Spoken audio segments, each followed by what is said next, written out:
The Championship is without doubt the most unpredictable league in the world, so what we're going to be doing for a video today, we're going to be trying to predict the outcome of it. If you've been watching the channel for a while, then you'll know my stellar record with these sort of prediction videos. Last year, I predicted Norwich, who went on to win the league. I predicted them to finish in 14th, so it goes without saying that don't take this video all too seriously. We'll look back on it at the end of the season and just laugh at how wrong I was with some of these shouts. And of course I want to get your guys' verdicts on where you think your club's going to finish, who do you think is going to be in the bottom three, and who's going to be in that top six. I'll also be reacting to some of the comments on this video at the end of the season as well, so get your thoughts in the comments down below. It's also worth mentioning that the transfer window is still open, so my thoughts could change on a few sides depending on what happens for the remainder of this window. But without any further ado, let's hop into my predictions. So we'll start out at the bottom and then work our way upwards. So coming in 24th, apologies, I am going to put Charlton Athletic in there. I feel like looking at their squad as of recording this video, I don't feel as if it's any stronger than it was in League One last season, and in some instances I actually think it's a little bit weaker in some areas. You know, if you look at the centre of defence,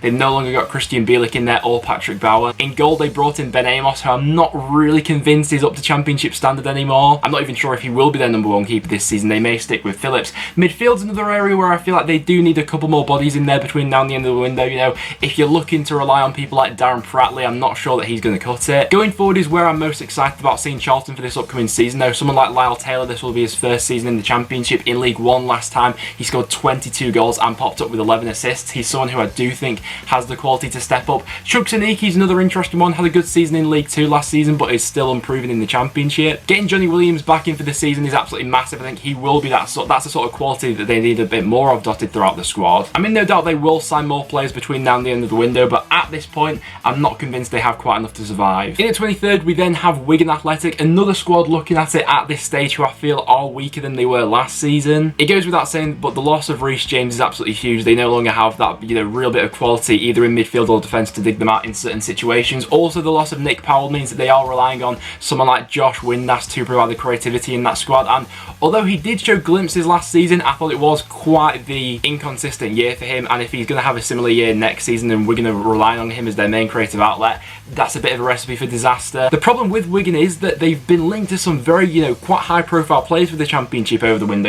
They were massively interested in Jordan Hugill. The situation with Jamal Lowe's been rumbling on for about a month now, and if they did manage to get some of those deals over the line, then I will be predicting them to finish much higher. It's just looking at their squad at the moment, I feel like they're 2 or 3 players short of survival. There are still a number of gaps in the squad, and although I do like some of the emerging talents they've got in there, relying on someone like Joey Garner at the moment for the goals, if they were to pick up a couple of injuries with their squad as thin as it is at the moment, then I would fear the worst for them. And as the final club to get relegated, I've thrown Millwall in there, although I'm not really all too convinced by this prediction myself. I think that that last relegation spot for me personally is probably the toughest one to call this year. I'm really not sure who to back for that team at the moment. I'm interested to see what you guys have gone for. The reason I've thrown Millwall in there is because thinking back to some of their performances last season, it really was quite a dreary season for them. They finished 21st. It was a serious drop-off from the season they'd had prior to that. Neil Harris hasn't got the easiest job in the world at Millwall. There's no denying that. They're working on one of the tightest budgets in the league, and since being promoted up to the Championship, they've done well to survive in the way they have for 2 seasons. Scoring goals from open play and creativity was a bit of an issue last season, and they were conceding some quite suspect goals. Although I do like some of the business they've done, signing the likes of Conor Mahoney, John Daddy Bodvarsson and Matt Smith, 2 pretty big strikers there, so it's clear to see what sort of football Millwall are going to be playing. I do feel as if their squad is a little bit thin in some areas, and if some injuries were to pop up to key players,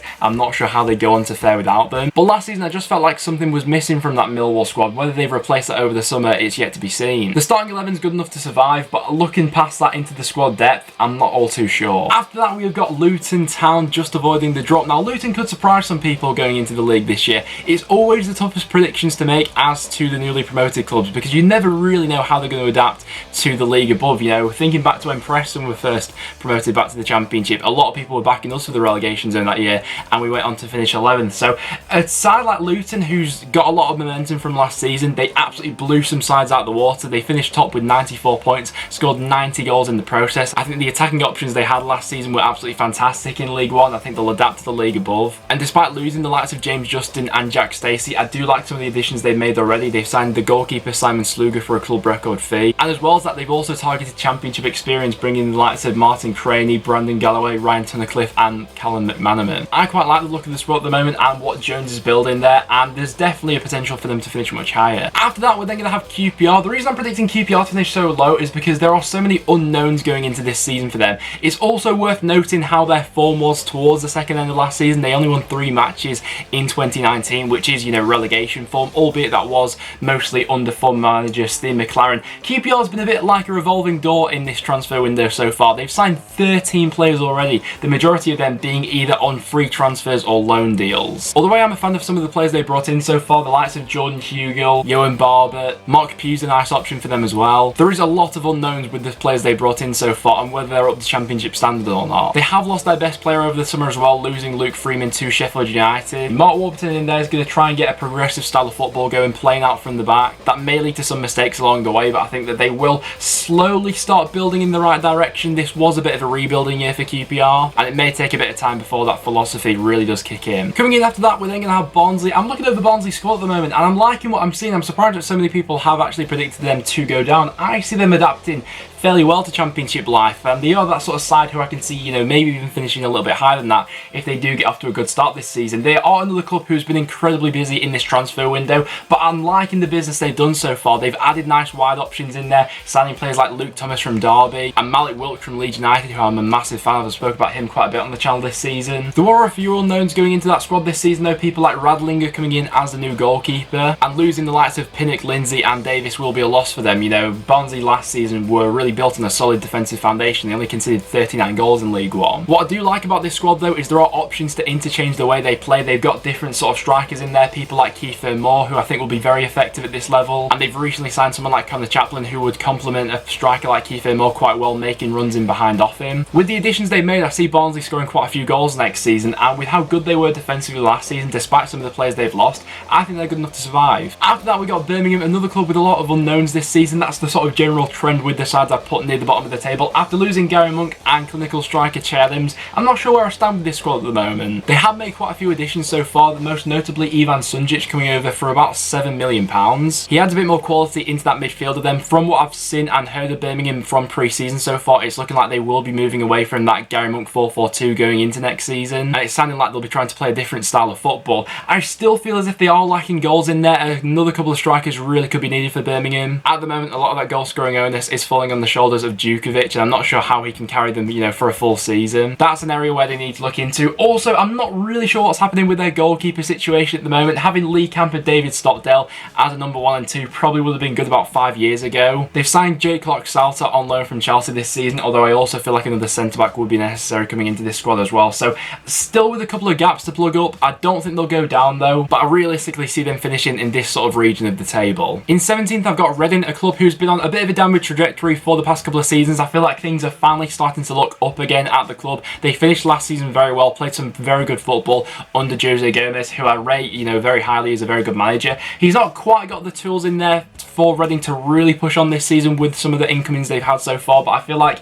it will be a slow building process of them going in the right direction. I feel like youth players could play quite a big part in Reading's season this time as well. They've got a couple of upcoming ones which I've heard good things about. Bringing Matt Miazga back for the season is absolutely massive for them. I also highly rate the signing of Michael Morrison as well. There's still a couple players short. I feel like they could do with another wide player and another striker especially, but there are a few people in that squad who I think could surprise a few people along the way this season. I saw a few glimpses of Reading in their pre-season friendly against Chelsea. I know you can't read all too much into pre-season, but they were playing some fantastic stuff going forward. Some of the passing patterns going forward, pace breaking from the wings, I think will cause a lot of sides some problems this season, and if they do get a couple more players across the line, I see them scoring a lot of goals next season. In 16th, I've gone for Hull City. In some ways, I thought they actually overachieved last season with how long they were able to hang in that bracket of the top 6 for. They lost Nigel Atkins since then. When that went ahead and happened, I was a bit sceptical as to how they do this season, but I rate the appointment of Grant McCann. I think the club's going in a sensible direction that way, and they've had some decent incoming so far as well. However, their season really does largely depend on what happens with Grosicki and Bowen, and I know that's a massive cliche when talking about Hull City, but it really is the truth. I like the signing of Tom East from Gillingham. I think he'll be quite an effective striker for them, especially if he does have the quality around him of the likes of Bowen, Grosicki and Henriksen. Potentially there's still a few areas where they are a little bit light, but I realistically see them being in and around that mid-table bracket. In at 15th, I've got Sheffield Wednesday, another club with a lot of unknowns at the moment. They're without a manager, so I couldn't justify putting them much higher because I don't know who they're going to bring in through the door. I may do an updated version of my predictions when the transfer window shut and we're about a month into the season and we've got a better judge of what everyone's squads are shaping up like. But under Steve Bruce last season, Wednesday were building in the right direction. We sort of saw two extremes from Wednesday last season. We saw them being seriously mismanaged by Jos Lukai, and that sort of has remained in my brain a little bit, that if they do appoint the wrong man coming in, there is potential for all the work that Bruce did at Wednesday last season to be ripped up, started again, and then Wednesday to get off to perhaps a little bit of a slow start to the season. They have got quality dotted throughout that squad, people like Adam Reach, Barry Bannon, Fernando Forestieri if he stays fit for a full season. Hopefully it's going to be Westwood as their number one for the full season this time as well. And they do have the potential to finish higher this season. It's just a lot of unknowns. You know, your guess is as good as mine at the moment as to who their next manager is going to be. In at 14th, we have then got Blackburn Rovers, and it's really from this point onwards who I could see anyone feasibly making it into the top 6 from this point onwards. And I've been a little bit surprised that a lot of people in a lot of the prediction videos I've seen so far have put Blackburn so low. I think they've improved from last season and they could potentially even go on to finish higher than this. I really rate some of the business they've done so far. Sam Gallagher, a really good young striker. I see him being a long-term replacement for someone like Danny Graham going forward. Potentially we can see someone like Ben Burton having a bit of a better season than last time as well. Adam Armstrong had a very positive effect on this squad last season, and it's looking like they will be keeping hold of Bradley Dack as well. Joe Rodwell, someone worth keeping your eye on this season if he does get the game time. I see him being quite an important player for Rovers. At the moment, I just feel as if they're a couple of defenders short, and then they could be set up for quite a solid season actually, and you know, they've definitely got the potential to finish higher than 14th. In 13th, I've gone for North End. I couldn't really justify putting us much higher with the limited business we've done so far. Only 2 incomings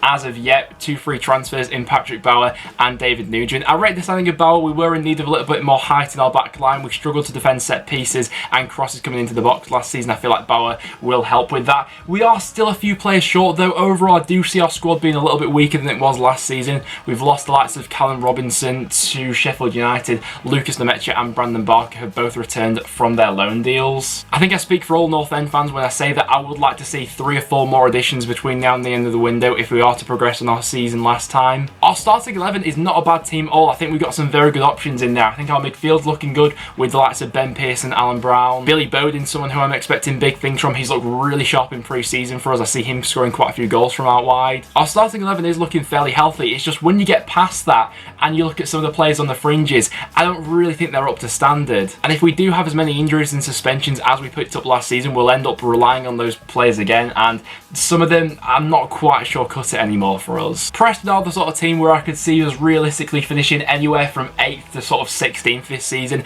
Put us anywhere in that and who knows where we'll finish. Coming in 12th, I'm going to have Middlesbrough, with it being Jonathan Woodgate's first season in management. Last season they finished 7th under Tony Pulis. I feel like it wasn't necessarily to part ways with Pulis.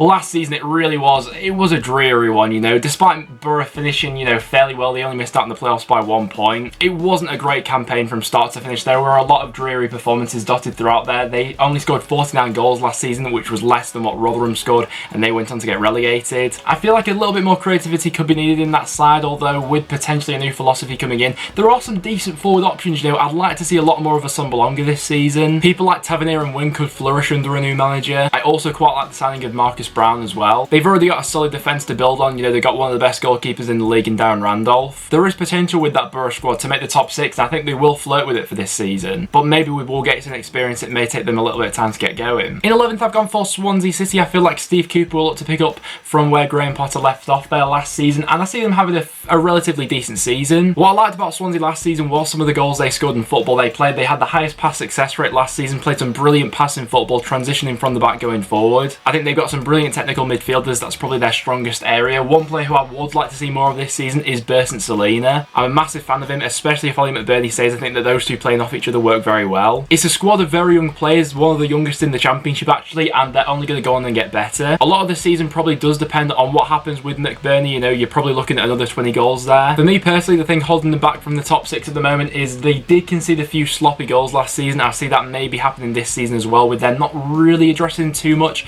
with their defence this far into the transfer window. They did sign Ben Wilmot from Watford on loan for the season. I rate the addition of that. Can either play in defence or in midfield. And I see them having some good moments throughout this season, and I can see them, you know, causing some of the sides at the top some problems as well with the football they play. It's just at times maybe they'll become a little bit unstuck. I feel like 11th is a fair prediction for Swansea. Could easily be a little bit higher than that perhaps. In 10th I've gone for Huddersfield Town. One of the harder predictions to make this year with Huddersfield. If you look at, you know, the performances they had last time in the Premier League, the squad pretty much gave up around February time, and from then on just sort of accepted they were going to be relegated. So it's a bit of a reset for them this year. Looking at that squad, it's not a bad team. They've got some very good players in there, you know. Looking at a potential spine they've got of players like Christopher Schindler, Congolo, Aaron Moy, Alex Pritchard, and then Colin Grant going forward. Those are some really good options in the Championship. And if they have the right mentality about them and they add a few more pieces of quality here and there, they will be set up for a fairly decent season in my view. I've been amazed that there's not been more interest in Aaron Moy so far into this transfer window. Obviously there is still time and he could still be moved on, but from Huddersfield and what the club's put out so far, it's looking like they are fairly confident in keeping hold of him.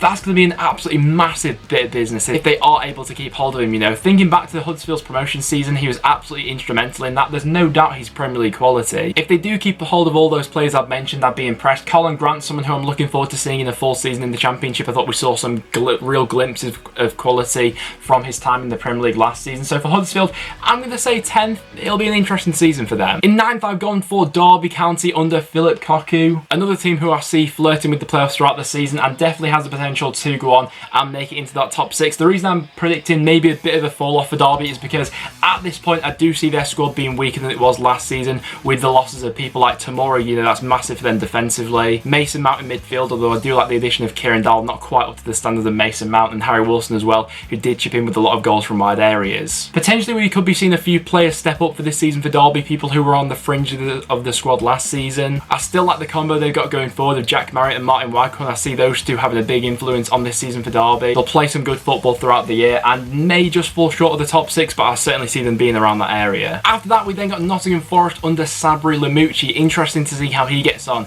in his debut season in English football. I really like some of the options that Forest have got going forward, and I can see them scoring goals for fun. It looks as if they are still in the market for another striker to help out Lewis Grabban this season, but looking at some of the goals they're going to have coming from wide areas with people like Joe Lolly, Albert Adoma, Matty Cash, João Carvalho playing in that number 10 position, there are still a couple of weaker areas in that Forest squad. I feel like Jack Colback will be a big loss in midfield. I can't say I know all too much about Alpha Semedo and Thiago Silva, who have come into that midfield to offset the loss of Colback. Muric has come in as their goalkeeper for the season as well, on loan from Manchester City, which would suggest they'll be looking to play out from the back this season and have quite the contrast of the style they were playing under Martin O'Neill. Overall for Forest, I quite like the look of the squad at the moment. I don't feel as if their transfer activity has yet been concluded, but I can see them being on the verges of the playoffs this season if everything does fall into place for them. They've got some good options. Finishing 7th and just missing out on the top 6, I've thrown Bristol City in there. For me, Bristol City have one of the best defences in the league, really. You know, re-signing Thomas Callas and Jada Silva is going to be massive for them. Keeping hold of Adam Webster, absolutely colossal. I'm still a little bit undecided on what I make of Daniel Bentley, signing him from Brentford. He didn't really have the best of seasons last time, but overall, you know,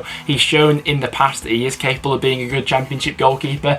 The foundations they're building on from the back are looking very strong. I think that will serve them well this season and potentially means they'll have a little bit more consistency. You know, Lee Johnson does have that tendency to go on a mad losing streak and then mad winning streak after that, and those levels of inconsistency is just the sort of thing that's holding Bristol City back at the moment. But their starting 11 is looking very strong. The only thing probably holding them back from that top 6 is another striker to come in and help Jeju. You know, they are probably one sort of 20 goal a season striker away from really breaking into that top 6. I know that that's a bit of a cliche and you could probably say that about a lot of Championship clubs, but Bristol City are working with a really talented group of players at the moment. It really is just a question of if they can get another forward in, because at the moment I really don't think that squad's that far away. But now into the top 6, coming in 6th position, I am going to put Stoke City in there. There's potential that this one could backfire. Obviously, if you've been watching the channel for a while, you'll know that I predicted them to win the league last season, and it's fair to say that didn't happen at all. Stoke last season really struggled for goals, and I feel like that may be the thing that holds them back this season. I do feel as if they are still a striker short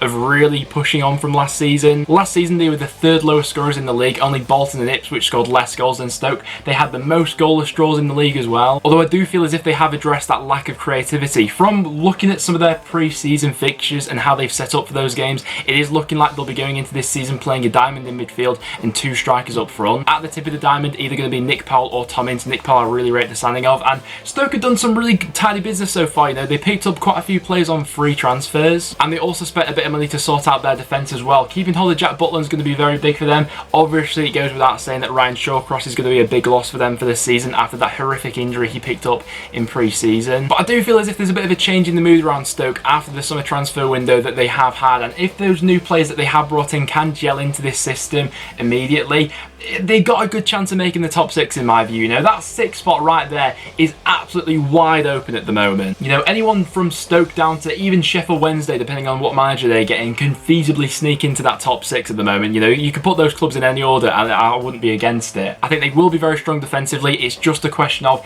if they have that firepower this season. In 5th place, I've gone for Cardiff City, a club who hasn't really changed all too much since they were last in the Championship. You know, they got the same manager, the same core group of players is still there at the club as well. I've liked some of the additions they made over the transfer window, bringing Aidan Flynn into a Neil Warnock system. I mean, he's going to cause absolute chaos from set pieces. I see maybe even him getting into double figures with the amount of balls they'll be putting into the box. But I also really rate the selling of Will Vokes. He'll look to offset the loss of someone like Aaron Gunnarsson. They have lost Kenneth Zohore though, and although he's not really been firing on all cylinders for the past couple of seasons, I still think they are a little bit light going forward, and that's the thing that's probably holding them back for myself personally from predicting them to finish in the automatic promotion places. If they address that between now and the end of the window, then I can see Cardiff maybe even going one further. You know, I do think it's a very good group of players in there. I don't think Warnock will let these Cardiff players' levels dip too much. I also see Bobby Reid as someone to be quite influential for their season this time. Last time he was in the Championship, he had an absolutely superb season with Bristol City, and I see his creativity providing to be quite an important outlet for Cardiff this season. So I see them finishing in the playoffs just falling short of automatic. In at 4th, I'm then going to have Brentford, the side who has spent the most money in the Championship in this transfer window as of recording. Now, Brentford I think they're looking very well set up for this upcoming season. The problem they had last season was in defence. They were conceding far too many goals. Going forward, they were absolutely fantastic. Only Norwich and Leeds United had more shots per game than Brentford did last season. But defensively, they've just conceded way too many goals. They've addressed that in this transfer window. They've got a new triangle in there. David Ray has come in to replace Daniel Bentley in net, which I feel like is an upgrade. And they've also got a new defensive partnership in Pontus Jansson, which I think could be a massive signing for Brentford, and Ethan Pinnock from Barnsley as well, who had a very impressive season last time in League One. Brentford are looking fantastically well set up for this season. They brought in a couple of Danish midfielders as well to offset the loss of Romain Soyuz, who has just gone to West Brom. The situation does still remain a little bit unclear as to what will happen with Neil Maupay and Said Benrahma. Maybe, probably one of them will leave for the remainder of the window. Even if they do lose one of them, I still see Brentford set up for a very strong season with the way they like to play. They absolutely flood teams going forward. It's going to be their last season at Griffin Park as well. Any side that's got any vulnerabilities at the back, Brentford will pick apart, and for that reason, I see them making the playoffs this season. In at 3rd place and just missing out on automatic promotion, I'm then going to throw Fulham into the mix. This making them as a surprise to a few people. I know a lot of people are fancying them to win the league this season. I think they'll be strong bouncing back into the Championship this year, but I still feel as if they're a little bit light to go for automatic. I feel like there is still more business to be done with that squad, especially in defence. Now, I'm looking at that defence right now, and I'm thinking they need a lot more bodies in there. In the Premier League last season, they conceded 80 goals, and they're still yet to address that area of the pitch. As good as their attacking lineup is, and it is absolutely phenomenal for the Championship, you know, keeping hold of Mitrovic is an absolute joke. He's going to absolutely rip it up this season. Ivan Cavallero, brilliant with Wolves last time he was here, and Anthony Knockaert, I fancy to have another big season. Their midfield's looking very good. They've got one of the best players in the league in Tom Kearney in there, but all of that quality, and they've still got a pretty average defence in my view. Fulham fans, let me know down below, what do you make of your backline at this point in time, and how confident would you be going into this season if no more transfers were to be made? If they do sort out that backline, then there's no doubt they could absolutely tear this league apart, but I feel like that at the moment, maybe their Achilles heel for this season. It'll be an interesting one. I'm really looking forward to seeing how Fulham get on this year. So coming in 2nd place and achieving automatic promotion,